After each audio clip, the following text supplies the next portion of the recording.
Bob, what is the irreducible minimum, and why did you develop this lesson? I think Scripture is both so profound that we can never probe its depths. It's a revelation of the infinite, and being finite, we cannot even probe the infinite. And the only way we can know the infinite is what is revealed by the infinite to us. But at the same time, I think Scripture and the gospel is so simple that it can be understood by a child. And that's the beauty of our faith, is that it's both profound and very simple.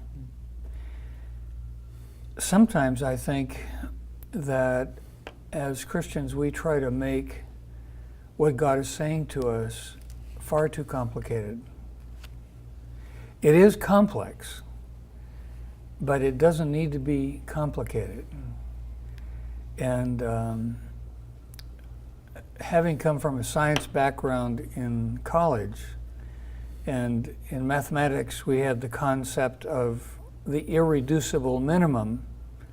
There are whole numbers that cannot be reduced by whole integers any further than a particular integer. I don't remember that, by the way, but that's okay. Right. I'm glad you studied that. Yeah.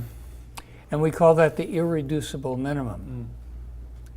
And so, trying to conceptualize the biblical message in its most basic elementary parts, how would you look at that? What would be the irreducible minimum of God's message to us in terms of how we should live?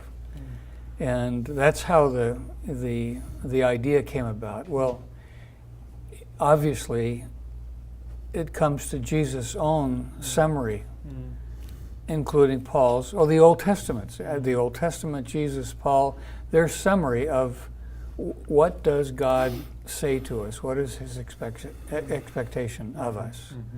And it comes down to those two things. Love God with all your heart, your soul, your strength, your mind, and your neighbor as yourself. And yet, often when we think of the gospel as the great commandment, when we sum it down, it's interesting that we see in this lesson that both Jesus and Paul summarize it even further down. Yeah, that's amazing. Yes. I never knew that until you taught me that, Bob, that it can be boiled down even further. Yes. Yeah. So, and just the power of God taking his infinite word and summarizing it and summarizing it and summarizing it until you do have this kind of irreducible minimum that is summed up in. And when we understand what that is, it gives us a place to begin to truly be a disciple. We live in a time where people want things simplistic. But this is not It's simplistic. not simplistic. It's simple. It's simple, but not simplistic. But not simplistic. Right. And I think this is something that the church needs to realize. What we have is something absolutely profound and yet very simple. But then there's another dimension which is so important, and that is, what do you do with that? Yeah. And a lot of Christians, they may comprehend the irreducible minimum, but then their next question is, well, what do I do about this? How do I live it out? And we try to unpack that in this lesson. Yeah.